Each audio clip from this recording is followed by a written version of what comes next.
नमस्कार मित्रांनो, लग्नानंतर होईलच प्रेम मालिकेच्या पुढील भागामध्ये आपल्याला बघायला मिळणार आहे की आता जीवा हा मिथुन काकांना सांगत असतो की तुम्ही देवासारखे धावून आलेत. विचित्र प्रकारे हे सगळं सत्य कुटुंबासमोर येईल यापासून तुम्ही आम्हाला वाचवलंत.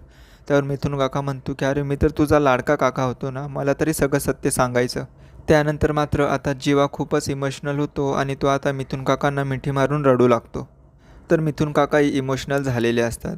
तेव्हा जीवा म्हणतो की अरे पाण्यात पडल्यानंतर नाकातोंडात पाणी गेल्यानंतर जीव कसा गुदमरतो तसा मी गुदमरत होतो. कोणाला सांगू कोणाला नको काहीच कळत नव्हतं. पण आज मला तुला सगळं काही सांगावंसं वाटतंय. त्यावर आता मिथुन काका म्हणतो की अरे तुझं एवढं प्रेम होतं तर मग तू नंदिनीशी लग्न कशाला केलंस. तर जीवा आता ओरडतच म्हणतो की मग काय करू मी.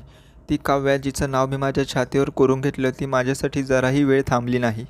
मी जेव्हा मंडपात पोहोचलो तर तिने पार्थ दादासोबत लग्न केलं होतं. का तिला माझ्या प्रेमावर जराही विश्वास नव्हता का.